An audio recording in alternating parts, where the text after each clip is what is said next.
How to send money from Landbank to GCash. Open the app and log in using your username and password. Click on a fund transfer. Select destination account. Select bank. Scroll down or search GCash. Enter the GCash mobile number as the destination account number. Enter receiver's name.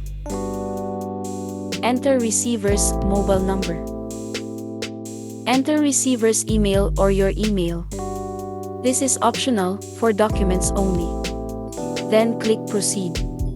Enter the amount you want to send. Click Channel. Then click InstaPay for real-time transfer, meaning the receiver will receive the money ASAP or no delay.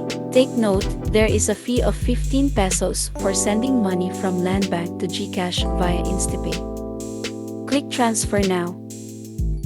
Review the transaction details and click Confirm. Landbank will send the OTP to your mobile number. Enter the OTP, submit and click Proceed. That's it. Hope it helps.